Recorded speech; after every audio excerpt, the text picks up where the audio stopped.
JNU union തെരഞ്ഞെടുപ്പിൽ ഇടത് സഖ്യത്തിന് മുന്നേറ്റം 4-3 സീറ്റിലും ലീഡ് ഉയർത്തി. ജനറൽ സെക്രട്ടറി, ജോയിന്റ് സെക്രട്ടറി സ്ഥാനങ്ങളിൽ ഇടത് സഖ്യം ലീഡ് ചെയ്യുകയാണ്. വിദ്യാർത്ഥി സംഘടനകളുടെ നേതൃത്വത്തിൽ ക്യാമ്പസിൽ ആഘോഷ പരിപാടികൾ ആരംഭിച്ചിരിക്കുന്നു. JNU ക്യാമ്പസിൽ നിന്ന് നിതിൻ അംബുജൻ വിവരങ്ങളുമായി ചേരുന്നുണ്ട്. നിതിൻ, വോട്ടെണ്ണൽ പൂർത്തിയായി കഴിഞ്ഞു. ക്യാമ്പസിൽ നിന്നുള്ള കാഴ്ച എന്താണ് നിതിൻ?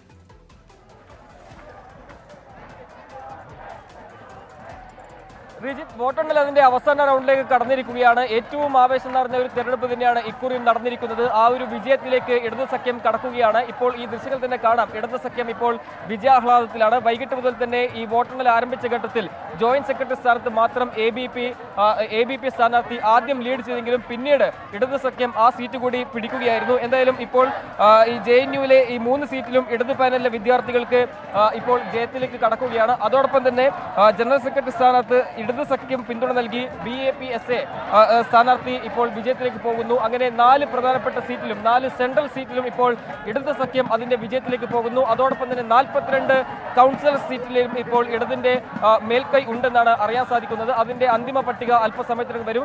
വലിയ വിജയപ്രതീക്ഷ. നമുക്കറിയാം, 4 വർഷത്തിന് ശേഷമാണ് JNUവിൽ വീണ്ടും തെരഞ്ഞെടുപ്പ് നടക്കുന്നത്. അതിന്റെ എല്ലാം ആവേശം ഈ പ്രചരണത്തിൽ ഉടനീളം ഉണ്ടായിരുന്നു. ആ പ്രചരണത്തിലുടനീളം ഉണ്ടായ തെരഞ്ഞെടുപ്പ് ആവേശത്തിൽ ഇടത് സഖ്യത്തിന് വീണ്ടും JNUവിലെ ഭരണം നിലനിർത്താൻ കഴിയും എന്നുള്ളത് വലിയ ആത്മവിശ്വാസം നൽകുന്നതാണ്. നമുക്കറിയാം, രാജ്യത്ത് തന്നെ ഏറ്റവും ശ്രദ്ധയോടുകൂടി തന്നെ ഉറ്റുനോക്കുന്ന ഒരു ക്യാമ്പസിലെ തെരഞ്ഞെടുപ്പാണ് JNUവിലേത്. ആ ഒരു JNUവിലെ തെരഞ്ഞെടുപ്പിൽ SFI, ISA, DSF ഉൾപ്പെടെയുള്ള ഇടത് സഖ്യം അതിന്റെ ഭരണം നിലനിർത്താൻ പോകുന്നു. അതോടൊപ്പം തന്നെ ABP ആണെങ്കിൽ ഈ JNUവിൽ ഒരു മാറ്റം വേണം, 4 വർഷത്തിലെ JNUവിൽ നിന്നൊരു മാറ്റം വേണം എന്നൊരു പ്രചരണമായാണ് ABP ഇത്തവണ ഈ പ്രചരണത്തിൽ ഉടനീളം ഉയർത്തിയത്. പക്ഷേ ഇടത് സഖ്യമെല്ലാം തന്നെ രാജ്യത്തിന്റെ മതേതരത്വമെല്ലാം തന്നെ നിലനിർത്തുന്ന ഒരു പശ്ചാത്തലത്തിൽ ആ ഒരു രാജ്യത്തിന്റെ ഇപ്പോഴത്തെ രാഷ്ട്രീയ സാഹചര്യം ഉയർത്തിയും അതോടൊപ്പം തന്നെ ക്യാമ്പസിലെ സാഹചര്യവും ഉയർത്തി തന്നെയാണ് പ്രചരണം മുന്നോട്ട് പോയത്. അങ്ങനെ ഈ പ്രചരണം മുന്നോട്ട് പോയ വേളയിൽ ഇപ്പോൾ ഇടത് സഖ്യം അതിന്റെ വിജയത്തിലേക്ക് പോകുന്നു.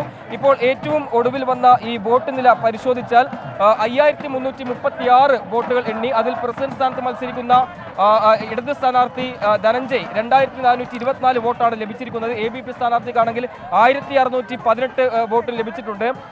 വൈസ് പ്രസിഡന്റ് സ്ഥാനത്ത് മത്സരിക്കുന്ന അഭിജിത് ഘോഷ് ഇടത് സ്ഥാനാർത്ഥി 2233 വോട്ടും ABP സ്ഥാനാർത്ഥി 1438 വോട്ടുമാണ് ലഭിച്ചത്. ജനറൽ സെക്രട്ടറി സ്ഥാനത്ത് മത്സരിക്കുന്ന ABP സ്ഥാനാർത്ഥി അർജുൻ ആനന്ദിന് 1874 വോട്ടും ഇടത് സഖ്യം, അതായത് BAPS സ്ഥാനാർത്ഥി ഇടത് പിന്നോട് മത്സരിക്കുന്ന പ്രിയാൻഷി ആര്യയ്ക്ക് 2674 വോട്ടും ലഭിച്ചു.